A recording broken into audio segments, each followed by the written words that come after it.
हो जाएगा तो मैं तुझे सर्व पापों से मुक्त कर दूंगा, ऐसा भगवान का वादा है, भगवान का वचन है। भगवान प्रतिज्ञा के साथ कहते हैं कि जो मेरी शरण हो जाता है मैं उसको सर्व पापों से मुक्त कर देता हूँ। तो सर्व धर्मों को त्यागना।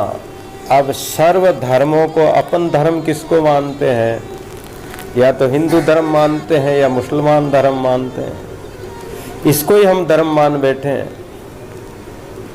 या फिर हम मानते हैं कि भाई ये इसका धर्म ये है, इसका धर्म ये फला जाति का है, ये स्त्री का धर्म, ये पुरुष का धर्म, ये पुत्र का धर्म, ये अलग अलग अपन धर्म मान बैठे हैं। धर्म का अर्थ होता है कि जिसके द्वारा सबका, जिसमें सबका हित हो। पर हित सरिस धर्म नहीं भाई, पर पीड़ा सम नहीं अदमाई, तुलसीदास जी महाराज भी कहते हैं। तो सच्चा धर्म क्या है कि जिसमें दूसरों का भला हो, परोपकार हो। पर उपकारी संत जन साहिब जी तेरे, जाति देखी आत्मा राम कही टेरे। परोपकारी संत जन है जो संसार में, भवसागर में डूबते हुए जीवों को बचाते हैं। तो स्वधर्म, अपना धर्म, फिर अपना धर्म आ जाता है। तो अपना धर्म कौन सा? फिर भगवान तो कह रहे हैं कि सब धर्मों को त्याग दो, केवल स्वधर्म को ही अपनाओ। अब अपना धर्म आ जाता है। अपना धर्म क्या है? फिर ये शंका होती है कि फिर अपना धर्म तो अब ये तो अपने मन के अनुसार हो गया। अपन अपने मन के अनुसार कोई भी धर्म मान सकते हैं, कोई भी कुछ मान सकता है, लेकिन नहीं। अपना धर्म कौन सा है?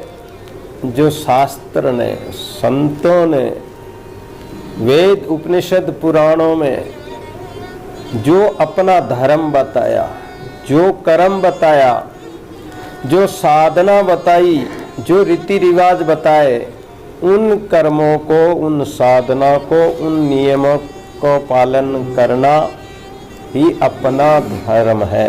वो स्वधर्म है। और स्वधर्म यानी जिस व्यक्ति जो जिस प्रकार कार्य करता है या जिस जूनी में है या जैसा व्यक्ति है।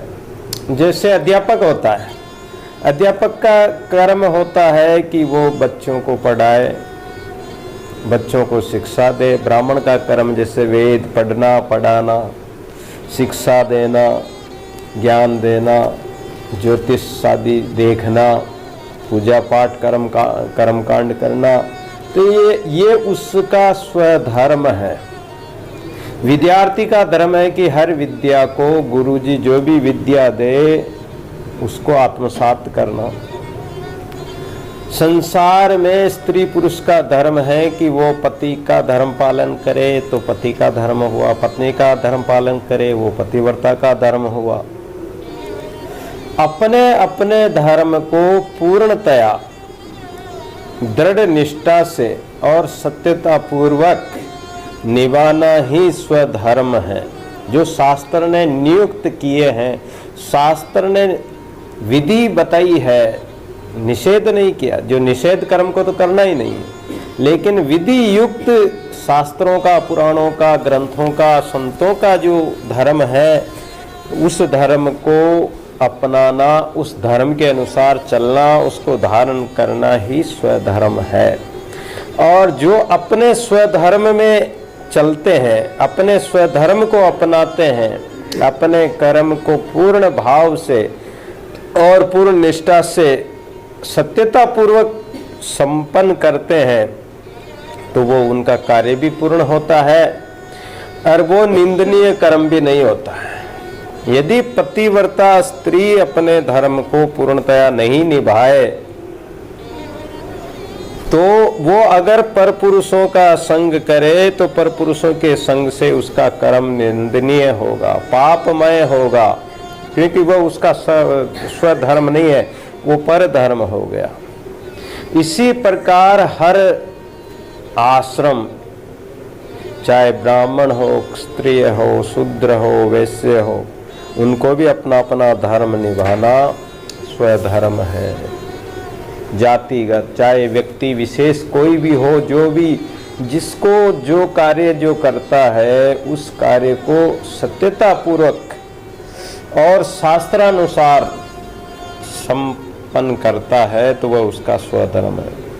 तो स्वधर्म में मरना, सैनिक है और सैनिक का कर्म है कि वो युद्ध करे, शत्रु को लड़ाई में मार गिराए, यही उसका धर्म है। इसीलिए उसको ट्रेनिंग दी जाती है, शिक्षा दी जाती है, उसको तैयार किया जाता है, तो उसका धर्म वो निभाता है, तो वो स्वधर्म में मरने वाला भी स्वर्ग को प्राप्त करता है या उत्तम लोकों को प्राप्त करता है। और अगर वो ही सैनिक अगर पीठ दिखाकर भाग जाए तो उसका निंदनीय कर्म होगा। दादू भागे देकर पीठ, अगर वो पीठ देकर भाग जाए तो उसका मुंह देखने का भी धर्म नहीं होता है। फिर चाहे कोई साधु संत है, चाहे कोई साधक है, भगत है, जिज्ञासु है, सबके लिए नियम लागू होता है कि वो अपने स्वधर्म का पालन करे, ये ही स्वधर्म में मरना शेष करे। और उस धर्म में अपना साधन भजन करते हुए अगर मर भी जाए तो दोनों हाथ दयाल, जीते जी परमात्मा का भजन और मरने के बाद में भी उसको उत्तम परमात्मा का लोक मिलता है, वैकुंठ लोक मिलता है, स्वर्ग मिलता है, उसको उत्तम जोड़ मिलती है। और जो अगर स्वधर्म का पालन नहीं करे तो उसको तो नरकादि दोजक पे यही मिलेगा। पाप कर्मों के कारण वो 84 लाख योनियों में ही भटकेगा। आगे भगवान इसी बात को और कहते हैं, सहजे कर्म कौन्तेय सदोषम अपि न त्यजेत सर्वारंभा हि दोषेण धूमेन अग्निरिवाव्रतः। हे कुंती नंदन, दोष युक्त होने पर भी सहज कर्म का त्याग नहीं करना चाहिए, क्योंकि संपूर्ण कर्म धुएं से अग्नि की तरह किसी न किसी दोष से युक्त है। लकड़ी चाहे कैसी भी जलाओ, लकड़ी में से धुआं तो निकलेगा ही निकलेगा। कर्म आप चाहे कोई से कर्म करो, उस कर्म में दोष तो अवश्य रहते हैं। कोई सा ही कर्म करो, जैसे विकर्म करेंगे, अकर्म करेंगे, पाप कर्म करेंगे तो उसमें तो दोष है ही। लेकिन सुकृत कर्म करने में भी दोष रहता है। और दोष क्यों रहता है? कोई शंका कर दे कि अच्छे कर्म कर रहे हैं, फिर दोष किस बात का है? उसमें व्यक्ति अहंकार कर लेता है, अहम आ जाता है कि मैंने किया है, मैं कर रहा हूँ। अहंकार करते ही सब कुछ नष्ट हो जाता है, पुण्य धर्म, इसलिए दोष युक्त माने गए। अगर उसमें अहंकार नहीं करे और किसी की हानि नहीं हो, किसी को परेशानी नहीं हो, दुख न हो, किसी को पीड़ा नहीं पहुँचे, तो वो ही कर्म अच्छे कर्म हो जाता है।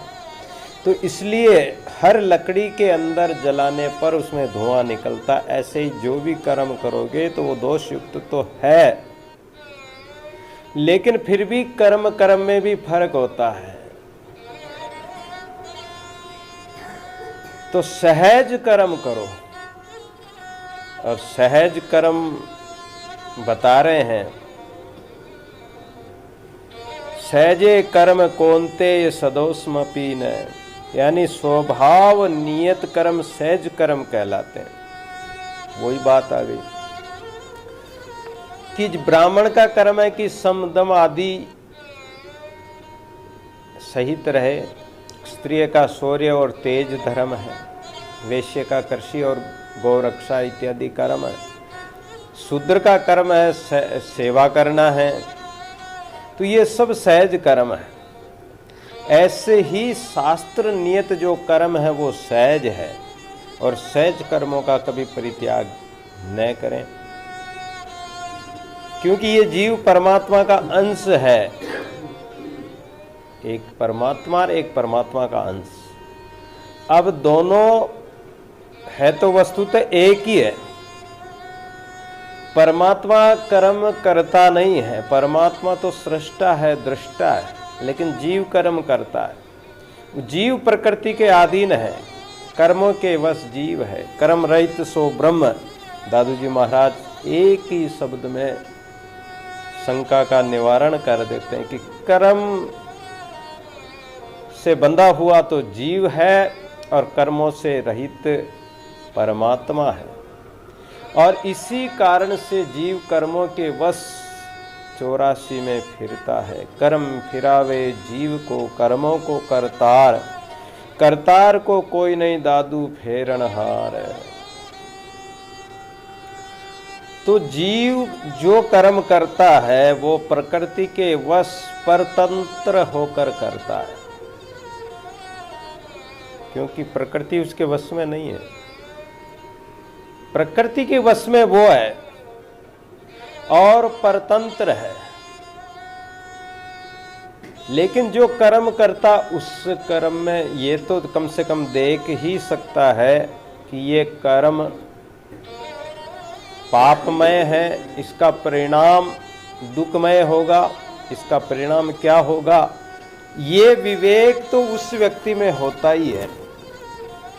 अब जब उस विवेक के द्वारा अगर वो कर्म करे, क्योंकि कर्म तो अंधा होता है और अंधा व्यक्ति आगे चल नहीं सकता, उसको कोई दिखाने वाली आंखें चाहिए, ज्ञान विचार चाहिए। विचार हो, विवेक हो, ज्ञान हो, ज्ञानवान हो, जिसके विचार नेत्र खुले हों, तो वो विचार नेत्र वाला अगर विचार करके कर्म करेगा, पहले प्राणी विचार कर पीछे कुछ कीजिए। दादू जी महाराज विचार के अंग में कहते हैं कि जो कर्म करो तो पहले विचारो, उसका परिणाम देखो, उसका फल देखो। कोई भी कर्म किया जाए वह कर्म किसी के अनुकूल होता है और किसी के प्रतिकूल भी होता है, ये भी बात सत्य है। किसी के प्रतिकूल होना भी दोष है। अब किसी के लिए जो कर्म अपन कर रहे हैं वो किसी के लिए प्रतिकूल भी हो सकते हैं, किसी के लिए अनुकूल भी हो सकते हैं। प्रमाद आदि दोषों के कारण कर्म के करने में कमी रह जाना, ये जीव में तो कुछ न कुछ कमी रहेगी। प्रमाद कर लेता, आलस्य कर लेता है, या कार्य को पूर्णतया उसको सही तरीके से संपन्न नहीं करता है, तो या करने की जो विधि है उसमें भूल हो जाना, ये भी दोष है। तो इन दोषों का निवारण करना है। अपने सहज कर्म में जो दोष आते हैं, उन कर्मों के जो उन दोष है, उन दोषों को निवारण करना, ये अपना धर्म है। और उस कर्म को नहीं त्यागना है। त्यागना किसको है? भगवान कह रहे हैं कि सर्वधर्मान परि, तो सर्वधर्मों को थोड़ी त्यागना है। त्यागना तो उस दोष को त्यागना, उसकी कमी को त्यागना है कि तुम जो कर्म कर रहे हो उसमें ये दोष है। ब्राह्मण के लिए जैसे भिक्षा बताई गई है और देखने में भिक्षा निर्दोष दिखाई देती है, पर उसमें भी दोष आ जाते हैं। जैसे किसी गृहस्थ के घर पर कोई भिक्षा लेने के लिए खड़ा हो, उसी समय दूसरा भिक्षुक वहाँ आ जाता है तो गृहस्थ को भार लगता है, और भिक्षुओं में परस्पर ईर्ष्या होने की संभावना भी रहती है। भाई दूसरा भिक्षुक आएगा, कोई भिखारी आ गया, कोई मांगने वाला आ गया, तो वो खुद वहाँ जिस घर पे खड़ा है, और अगर उसी घर पे कोई दूसरा भिक्षुक आ जाए तो उस भिक्षुक के प्रति, भिखारी के प्रति जो पहले खड़ा है, उसके मन में ईर्ष्या आ जाती है। उसको दुख भी होता है कि मैं मांगने के लिए खड़ा हूँ, ये क्यों आ गया, अब न जाने मालिक मेरे को देगा कि नहीं देगा, या इसको देगा कि नहीं देगा। ये नहीं आता तो मेरे को ही देता, ज़्यादा देता। अब भिक्षा मांगना तो कोई दोष नहीं है। मधुकरी भिक्षा संतों के लिए, ब्राह्मणों के लिए बताई है। संत और ब्राह्मण मांग सकता है, परोपकार के लिए भी संत मांगते हैं। तो इसलिए उसमें दोष क्या आया? वो ईर्ष्या करना, दुख होना, द्वेषता होना, ये उसमें दोष आ गया। तो इस दोष का निवारण करना। जैसे क्षत्रिय है और वो न्याय युक्त युद्ध प्राप्त हो जाए तो उस क्षत्रिय को उस युद्ध करने से कोई पाप नहीं लगता, जैसे अर्जुन ने किया था। वैसे युद्ध करना, किसी को मारना तो दोष है ही, क्योंकि उसमें मनुष्यों को मारना पड़ता है। और क्षत्रिय के लिए सहज और शास्त्रविद होने से दोष नहीं लगता। ऐसे ही जैसे बढ़िया है, कोई खेती करने वाले हैं तो खेती करने से कोई पाप तो नहीं है, अच्छा कर्म कर रहे हो, लेकिन उसमें कई जीव जंतुओं की हिंसा होती। खेती बोते हैं, हल चलाते हैं तो उसमें कई जीव जंतु मर जाते हैं। फसल में पानी पिलाते हैं, खेत में पानी पिलाते हैं तो उसमें भी कई जीव जंतु, चींटियाँ इत्यादि जो उसमें खेत में रहने वाले, वो भी मर जाते हैं। और फसल में कोई रोग हो जाने पर उसको दवाई छिड़कते हैं, केमिकल डालते हैं, वो भी पाप हो जाता है। तो ये दोष है। तो इस प्रकार इन दोषों का परित्याग करना, सर्वारंभा ही दोषेण धूमेनाग्नि रिवाव्रता। जितने भी कर्म हैं, दोष तो सब में कुछ न कुछ दोष जरूर है। अग्नि सुलगाई जाए तो आरंभ में धुआं तो होता ही है। तो कर्म करने में देश, काल, घटना, परिस्थिति आदि की परतंत्रता, दूसरों की प्रतिकूलता भी दोष है। परंतु स्वभाव के अनुसार शास्त्रों ने आज्ञा दी है, उस आज्ञा के अनुसार निष्काम भाव पूर्वक अगर यदि मनुष्य कोई कर्म करे तो वो फिर पाप का भागी नहीं होगा। शास्त्र ने जो कर्म बताए वो कर्म करता रहे और उस कर्म में भी निष्काम भावना हो। निष्काम यानी कोई कामना नहीं, अपनी स्वयं के स्वार्थ की कामना नहीं। अगर किसी के भले के लिए, दूसरों के लिए परोपकार के काम जो करते हैं तो सुकृत मार्ग चालता बुरा न कबू होई, अमृत खाता प्राणिया मुआन सुनिया। कोई अच्छे कर्म करते हुए व्यक्ति को कभी दोष नहीं लग सकता है। इसलिए भगवान अर्जुन से कहते हैं कि भैया, तू जिस युद्ध रूप क्रिया को घोर कर्म मान रहा है वह तेरा धर्म है। तुझे न्याय युक्त ये युद्ध प्राप्त हुआ है और क्षत्रिय का धर्म है कि वो शिवाय युद्ध के और कुछ नहीं करे, उसका धर्म ही। अब भगवान आगे सांख्य योग का प्रकरण आरंभ करते हुए सांख्य योग के अधिकारी का वर्णन करने लग गए। ऐसक्त बुद्धि ही सर्वत्र जितात्मा विगत स्पृह, नैष्कर्मे सिद्धिं परमां संन्यासेन अधिगच्छति।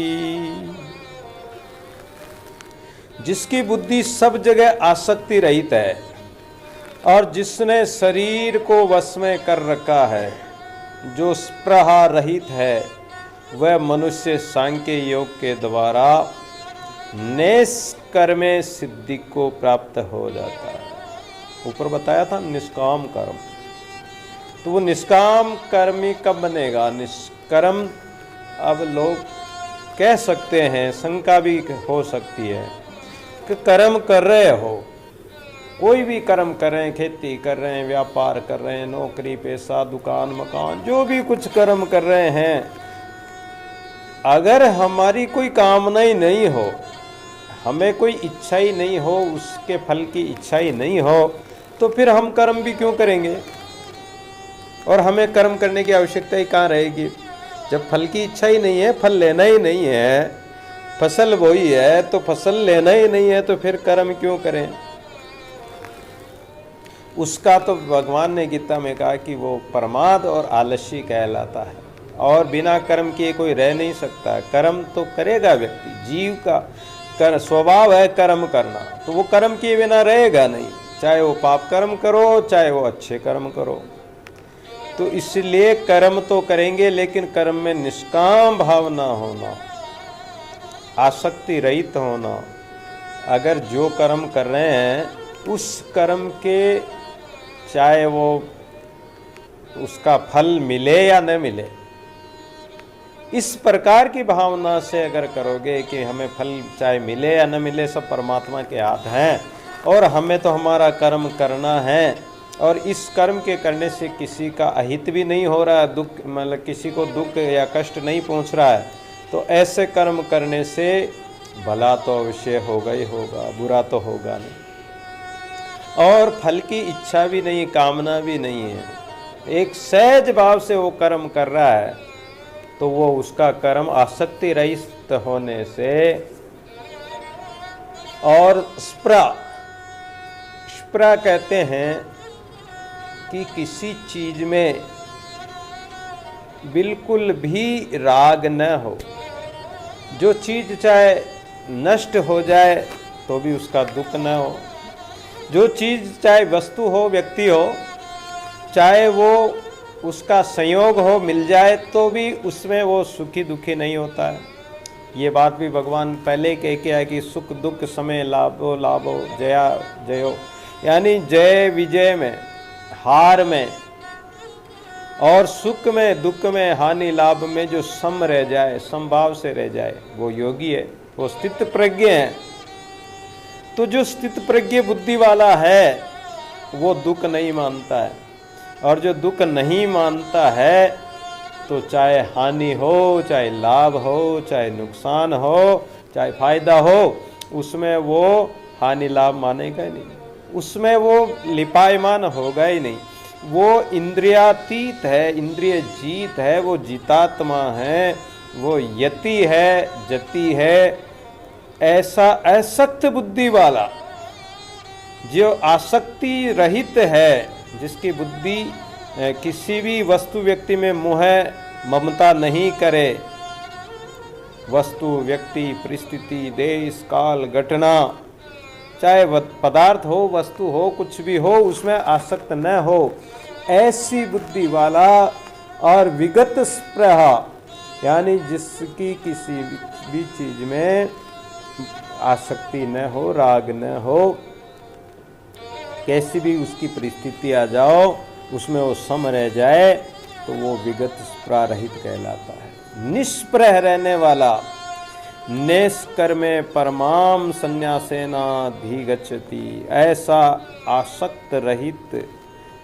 आसक्ति रहित बुद्धि वाला जितात्मा विगत स्पृहा पुरुष सांख्य योग के द्वारा परम निष्काम सिद्धि को प्राप्त होता है, अर्थात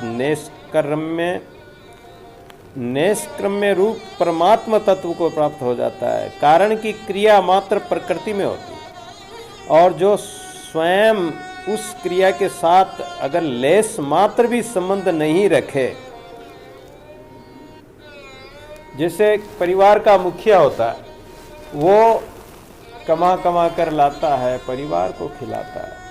अगर वो कमा कर लाए खिलाए, लेकिन वो ये नहीं सोचे कि मैं कमा कर ला रहा हूँ, और खिलाने के बाद में भी, परिवार का पालन पोषण करने के बाद में भी परिवार में अगर कोई हानि लाभ होता है, कोई जन्म लेता है, कोई मरता है, कोई सुख दुख आता है, कोई हानि हो जाती है, कोई फायदा हो जाता है, उसमें भी वो लेस मात्र भी आसक्त न होवे, तो समझो कि वो निष्कामी है, निष्काम कर्म करने वाला है, और वो सन्यासी के बराबर है।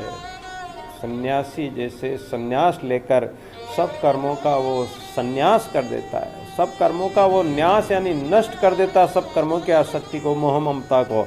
ऐसे ही वो ग्रस्त में रहते हुए भी वो निष्कर्मी, वो निष्कामी सन्यास के सन्यासी के समान माना जाता है।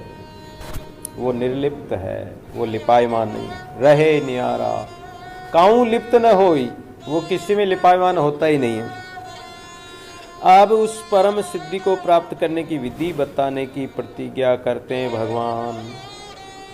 सिद्धिं प्राप्तो यथा ब्रह्म तथापनोति निबोध में, समासेनैव कौन्तेय निष्ठा ज्ञानस्य या परा।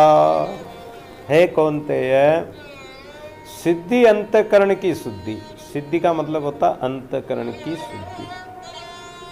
लोग कहते हैं ना कि अरे ये तो, इसको तो सिद्धि प्राप्त है, ये तो अनंत सिद्धियों को प्राप्त किया हुआ है, ऐसा लोग कह देते हैं। तो सिद्धि का मतलब क्या होता है? सिद्धि यानी वो जो अपना धर्म है, स्वधर्म, उसमें वो शुद्धता से, मन बुद्धि और अंतःकरण की पवित्रता से वो उसमें पूर्ण रूप से लगा हुआ है, उसमें वो पूर्ण पारंगत है, दृढ़ संकल्पी है। तो ऐसा अंतःकरण जिसका हो, शुद्ध अंतःकरण हो, वो ही उसकी सिद्धि मानी जाती है।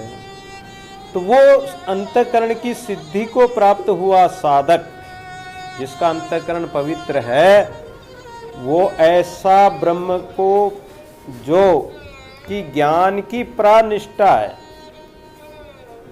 देखो कितनी बड़ी बात बताई, वो ज्ञान की परम निष्ठा है, वो ज्ञान की परम सीढ़ी है, वो पराकाष्ठा है कि जिस प्रकार से वो उस सिद्धि को प्राप्त किया है। और उस प्रकार को तुम मुझसे संक्षेप में समझो, भगवान कह रहे हैं। यानी जिसका अंतःकरण पवित्र हो गया, ममता, आसक्ति और कामना से रहित निष्काम कर्म करने वाला हो गया है, तो वो परम सिद्धि को प्राप्त हो जाता है। और वो सिद्धि को प्राप्त हुआ साधक ब्रह्म को, यानी परम पद, परम धाम जो ब्रह्म है, उस निष्काम कर्म करने के कारण वो परम धाम को प्राप्त होता है। समासेनैव कौन्तेय निष्ठा ज्ञानस्य या परा। सांख्य योगी की जो आखिरी स्थिति है, जिससे बढ़कर साधक की कोई स्थिति नहीं हो सकती, ये अंतिम सीढ़ी है, ये पराकाष्ठा है, ये लास्ट पद आ गया, अंतिम परम पद आ गया। इसके आगे कोई पद नहीं है। परमात्मा स्वरूप हो जाना, परमात्मा को पा लेना, ब्रह्म का स्वरूप हो जाना। जैसे पानी की बूंद है, उसकी सीमा है, हद है, और वो नदी नाले में बहकर जाएगी, बहते बहते वो नदी में जाएगी। नदी जब समुद्र में मिल जाती, बूंद समानी समुद्र में, कबीर महाराज कहते हैं कि जब बूंद समुद्र में मिल जाएगी तो फिर अब कहाँ जाएगी, अब उसका कहाँ और है। वो जब समुद्र में मिल गई तो समुद्र रूप हो गई, जब वो सागर रूप हो गई, और जो सुखा सागर राम है, उस सुख सागर में चल जाए दादू तज बेकाम। संतों ने कितनी बड़ी बात कही कि ये जो बेकाम, बेकार के जो कर्म है, दोषयुक्त कर्म है, इन कर्मों का परित्याग करके कहाँ जाना है? उस सुख के सागर, उस परम ब्रह्म परमात्मा में जाना है। ज्ञानी की परानिष्ठा प्राप्त करने के लिए किस साधन सामग्री की आवश्यकता है, उसको आगे 3 श्लोकों में भगवान फिर कह रहे हैं। बुद्ध्या विशुद्धया युक्तो धृत्यात्मानं नियम्य च सवदादीन् विषयांस् त्यक्त्वा रागद्वेषो व्युदस्य च विविक्त सेवी लद्वासी यत वाकाय मानस ध्यान योग परो नित्यं वैराग्यं सम आश्रितः अहंकारं बलं दर्पं कामं क्रोधं परिग्रहं विमुच्य निर्मम शांतो ब्रह्म भूयाय कल्पते। जो विशुद्ध सात्विक की बुद्धि से युक्त है, इस परानिष्ठा को, ज्ञान की परम सीढ़ी परमात्मा को प्राप्त करने का या उसका रूप होने की जो अवस्था है, उसका स्वरूप या अपने आप का बोध होने की जो सीढ़ी है, अवस्था है, ज्ञान है, उसको प्राप्त होने के लिए विशुद्ध सात्विकी बुद्धि होना जरूरी। शुद्ध सात्विक बुद्धि, बुद्धि सबके पास होती है। खाकी दिल सूझे नहीं नूरी मंज हजूर, दादू जी महाराज कहते परिचय अंग में, खाकी दिल, जिसकी खाक बुद्धि होती है या जिसके दिल में, जिसके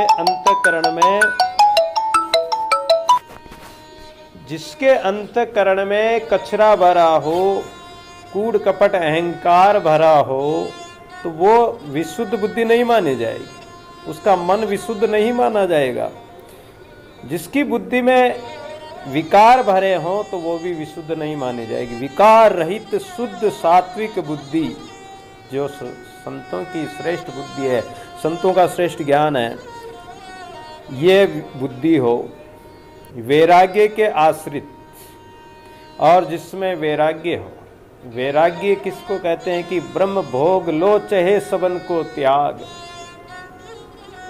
ताही मुनिवर कहत वैराग। विचार सागर में कहा गया है कि जिसकी बुद्धि में, जिसके मन में ब्रह्मलोक तक के भोगों का त्याग हो, मन में कोई किसी प्रकार की राग आसक्ति ममता न हो, मोह ममता न हो, ऐसा वैराग्य हो अंदर, एकांत का सेवन करने वाला, एकांत भावना, एकांत का सेवन, राम नाम में पेश कर राम नाम ल्यो लायूं, एकांत त्रैलोक में अनंत का एक हो जाए। महाराज कह रहे हैं कि राम नाम में पेश कर, यानी राम नाम में पूर्णतया अपने तन मन इंद्रियों को उसमें लीन कर लो। दादू तन मन विलेयों कीजिए जो पानी में लूण, जैसे लूण पानी में मिल जाता है, ऐसे अपने तन मन को सूक्ष्म करके परमात्मा में, राम नाम में मिल जाओ, राममय हो जाओ, तन मन इंद्रियां राममय हो जाए। इस प्रकार एक रस होकर और एकांत में परमात्मा का नियमित निरंतर उसी में लीन होकर चिंतन करने वाला, और एक नियमित एक सम भोजन करने वाला साधक। नियमित भोजन, खाने पीने का भी भगवान ने पहले भी बता के आए कि युक्ता आहार विहार से, हे अर्जुन, अधिक खाने वाले का भी योग साधता नहीं है, न खाने वाले का भी नहीं साधता। एक नियमित भोजन पाओ शरीर चलाने के लिए, और अल्पाहार लेते हुए साधक शरीर को रखने के लिए खान पान करे, और धैर्य पूर्वक साधक अगर अधिक खाएंगे, पशुओं की नाई करे आहार, दादू बाडे रोग हवा, भरी दौड़ी बावटी बेटा पेट फुलाए, पशुओं की नाई भर भर खाई व्याज। तो इस प्रकार पेट भर भर के, और ये जो भरी दौड़ी है चमड़ा जैसे फूल जाता है, और उस प्रकार अगर खाता ही रहे तो गाय भैंस की तरह, वो पशुओं की तरह ही हो गया, तो उसका भी योग नहीं सदता है। तो योग अगर परमात्मा से योग करना है, उस परानिष्ठा को प्राप्त करना है, तो इन चीज़ों की आवश्यकता है।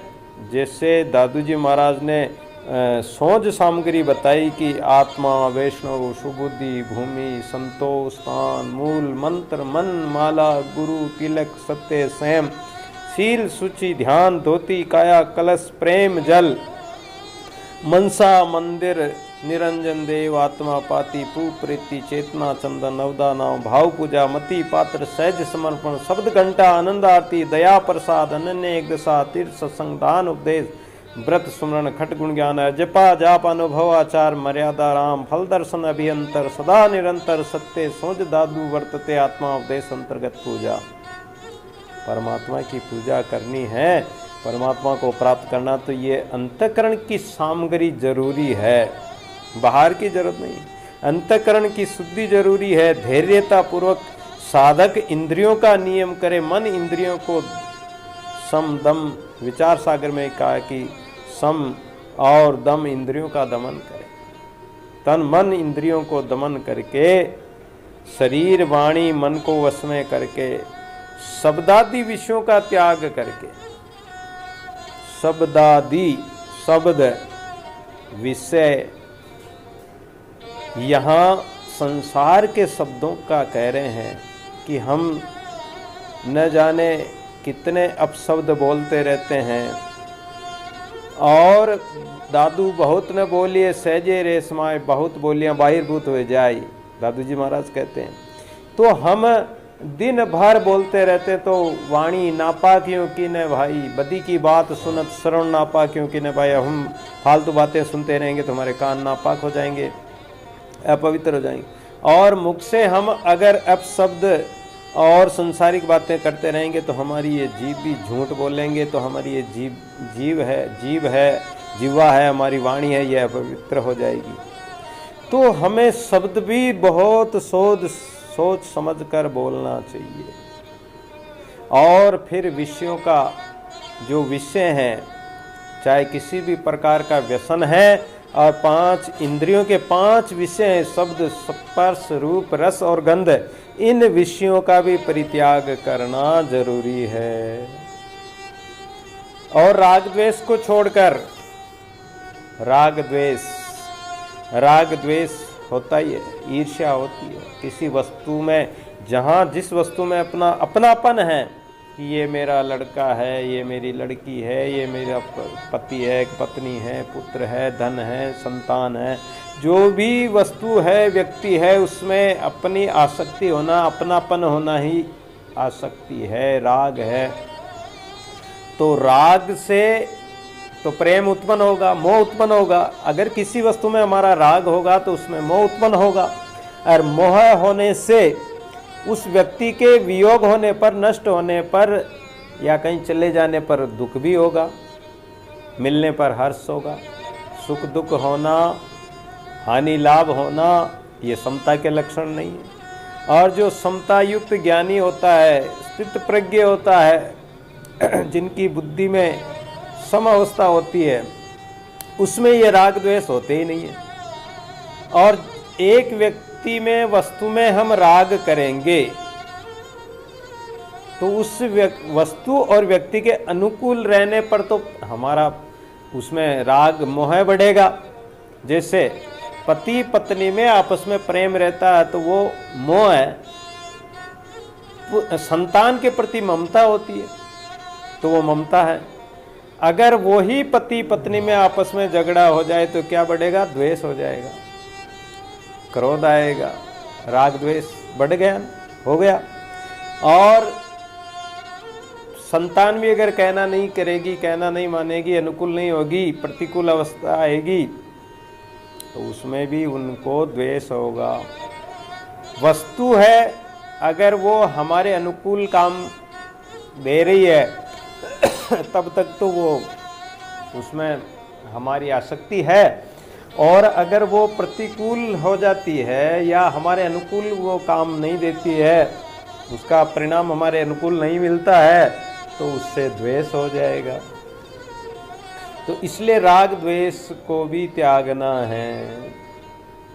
निरंतर ध्यान योग के प्रायण हो जाता है, और निरंतर ध्यान योग, दीर्घकाल निरंतर श्रद्धा, ये विचार सागर में कहा गया है कि साधना करने वाला साधक को बहुत निरंतर साधना करते रहना है, अहरनिश साधना में लगे रहना है, सतत लगे रहना है, छोड़ना नहीं है। निरंतर श्रद्धा, दीर्घकाल बीत जाए, लंबा समय निकल जाए तो भी साधना को नहीं छोड़ना, राम नाम को नहीं छोड़ना। चाहे कितना ही कष्ट आ जाओ, कितनी परिस्थितियां बदल जाओ, अनुकूल प्रतिकूल अवस्था आ जाए, सुख दुख आए, तो भी राम नाम को नहीं छोड़ना। राम नाम नहीं छाड़ो रे भाई, प्राण तजो निकट जीव जाई। और ध्यान योग के द्वारा ध्यान करते हुए, ध्यान योग, अब ध्यान तो करते हैं लेकिन ध्यान में योग कब होगा? कि जब हमारी वृत्तियां, हमारी मनोवृत्तियां, हमारी इंद्रियों की वृत्तियां परमात्मा के सन्मुख हो जाएगी, परमात्मा के ध्यान में ही लगी रहेगी। चाहे हमारा शरीर कुछ काम कर रहा हो शरीर से, लेकिन मन तो परमात्मा से जुड़ा हुआ हो। तन काम में मन राम में, तब तो आप ध्यान योग प्रायण है। और मैं ध्यान में बैठा हूँ, चिंतन तो कर रहा हूँ, ध्यान में बैठा हूँ, लेकिन मेरा ध्यान कहीं और जा रहा है, तो वो ध्यान प्रायण नहीं है, वो ध्यान योग हुआ ही नहीं, वो ध्यान है ही नहीं, ध्यान तो दूसरे का हो रहा। तो ध्यान योग प्रायण होना। और वह अहंकार भी नहीं करता। दादू जी महाराज ने कहा कि गर्व न कीजिए रे गर्वे होई विनाश, गर्वे गोविंद ना मिले गर्वे नरक निवास, गर्वे रसातल जाइए गर्वे वार न पार, गर्वे भवजल डूबिए गर्वे वार न पार।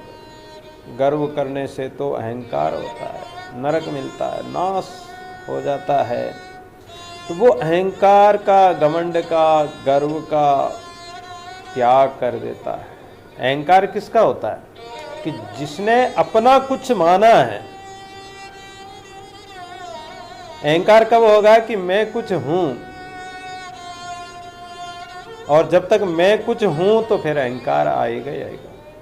दादू जी महाराज कहते हैं, कछु न कावे आपको साईं को सेवे, दादू दूजा छाड़ सब नाम निज लेवे। अपने आप को कुछ नहीं कहलाना, और अगर कुछ मानते हैं, कुछ कहलाते हैं कि मैं साधु हूँ, मैं सुंदर हूँ, धनवान हूँ, मैं कुलवान हूँ, मैं पहलवान हूँ, तो ये अहंकार बढ़ाएगा।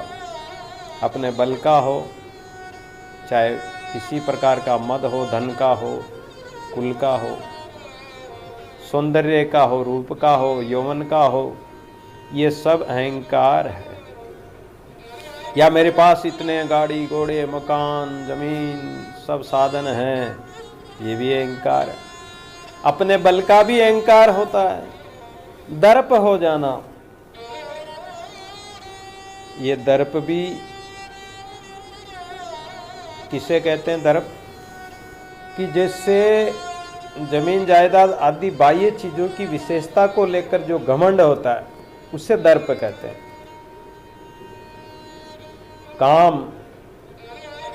काम है वासना, और वासना इच्छा का नाम है। इच्छायाम परम दुखम, निरिच्छायाम परम सुखम। जिसको कोई इच्छा है ही नहीं, उसको कोई दुख है ही नहीं। और जिसको इच्छा है कि मुझे कुछ करना है, मुझे बनाना है, मुझे कुछ कमाना है, तो उसको दुख है। तो अहंकार का भी नाश कर देता, वो बल का भी अभिमान नहीं करता, और दर्प भी नहीं करता, किसी वस्तु व्यक्ति का भी अभिमान नहीं करता। काम, क्रोध, क्रोध होता है किसी वस्तु की प्राप्ति में बाधा आना, क्रोध है, क्रोध करता है। जैसे कामना नाशात क्रोधाद भवति, पहले कह के आए भगवान। अगर कामना का नाश होता तो क्रोध उत्पन्न होगा, और क्रोध उत्पन्न होगा तो क्रोध से हमारी बुद्धि भ्रष्ट हो जाएगी। क्रोध में उसका बुद्धि काम करना छोड़ देती है। जैसे हमारी गाड़ी चलती है, जैसे इंजन गर्म हो जाता है, और इंजन अगर अधिक गर्म हो जाए तो उसकी वायरिंग वगैरह सारा सिस्टम खराब हो जाता, ब्रेक लगना, गाड़ी कंट्रोल में रहना, वो बेकंट्रोल हो जाती है, उसका कुछ भी काम नहीं करेगा।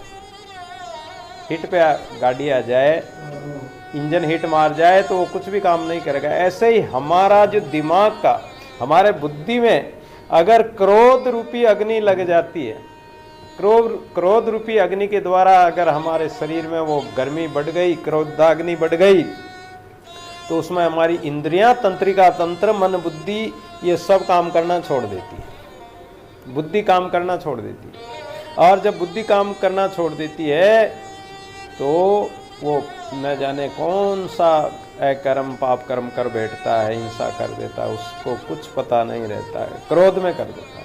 और अगर क्रोध नहीं हो, क्रोध में वो शांत हो जाए, संतोष धारण कर ले कि चाहे कोई नुकसान हुआ तो हुआ, चाहे कोई कामना पूरी नहीं हुई तो नहीं हुई, लेकिन ऐसी तो उसने साधना की नहीं, ऐसा वो समभाव में रहा ही नहीं तो उसका क्रोध कैसे शांत होगा? तो इसलिए क्रोध का भी स्थित प्रज्ञ जो होता है, जो परम निष्ठा को प्राप्त योगी होता है, वो काम क्रोध आदि को भी त्याग देता है, परिग्रह का त्याग करके। और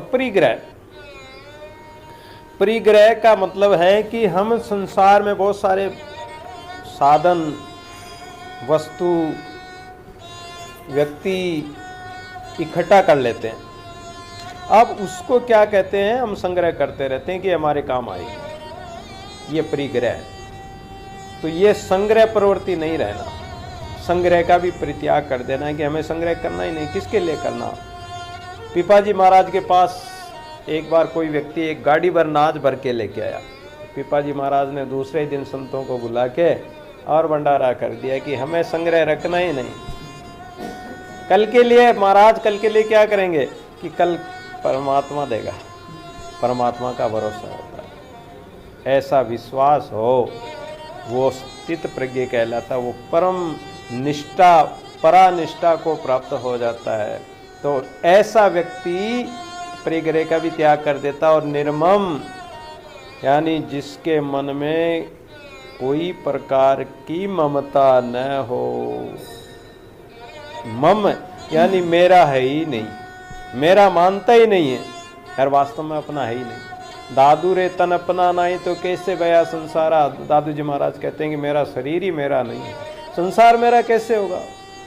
तो निर्ममता, ममता नहीं होना। नी का मतलब नी उपसर्ग लग गया तो यानी निषेध कर दिया कि मम मेरा है ही नहीं, मेरा कुछ है ही नहीं, मैं खुद ही नहीं हूं, तो मेरा क्या होगा? मेरा कोई वस्तु व्यक्ति कहाँ से होगा? मैं कुछ बनूंगा तो मेरी कोई चीज वस्तु व्यक्ति होगा, और जब मैं कुछ हूँ ही नहीं, कुछ बना हुआ ही नहीं, वो संत महापुरुष कुछ बनते ही नहीं, उनमें अहंकार होता ही नहीं, मध्य में अहंकार इत्यादि होता ही नहीं है, तो वो कुछ बनते ही नहीं, तो उसमें निर्ममता होती है। शांत और सदैव शांत अवस्था हो जाना, ये असत संसार है, इसके साथ संबंध होने से ही अशांति होती है, हलचल होती है। और जब इससे संबंध विच्छेद कर दिया, हमारा कोई संबंध है ही नहीं, तो फिर राग द्वेष भी किससे होगा? कोई अपना है ही नहीं तो लड़ाई भी किससे होगी? कोई पराया है ही नहीं। आत्म भाई जीव सब एक पेट परिवार, दादू मूल विचारे तो दूजा कौन गंवार। दूसरा फिर कौन होगा? कोई होगा ही नहीं। इसलिए हमें इन जो भगवान ने ये बातें बताई 3 श्लोकों में, बहुत गहरी बातें हैं कि जो परानिष्ठा वाला योगी होता है, परम पद को प्राप्त योगी हो जाता है, उसकी ऐसी स्थिति हो जाती है, वो इन अवस्था में गुजरता है। इन अवस्था में गुजर कर ही वो परमात्मा को प्राप्त होता है, और उसको मान अपमान हर प्रकार से वो रहित हो जाता है, कोई परिग्रह नहीं रखता है, शांत स्वभाव होकर निर्ममता से मतलब निर्ममता पूर्वक रहकर और परमात्मा को प्राप्त करता है, परमात्मा का स्वरूप हो जाता है, वो ब्रह्म स्वरूप हो जाता है। तो जो भी महापुरुष इस स्थिति, इस अवस्था में ऐसी दशा को प्राप्त हुए हैं, वो ब्रह्म का ही स्वरूप हो गए। ब्रह्म भूयाय कल्पते, तो ममता रहित और शांत मनुष्य परमात्मा प्राप्ति का अधिकारी बन जाता है, अर्थात वो असत्य का सर्वथा संबंध विच्छेद करके और ब्रह्म स्वरूपी हो जाता है, वो परमात्मा की जाति का हो जाता है, परमात्मा का सजातीय हो जाता है। और इस प्रकार भगवान ने श्रीमद् भागवत गीता में 18वें अध्याय में ये बहुत मार्मिक और ज्ञान युक्त बात हमें बताई है। सत्य राम साक्षी सर्वधार अजय अविनाशी अपरंपार। सत्य राम साक्षी सर्वधार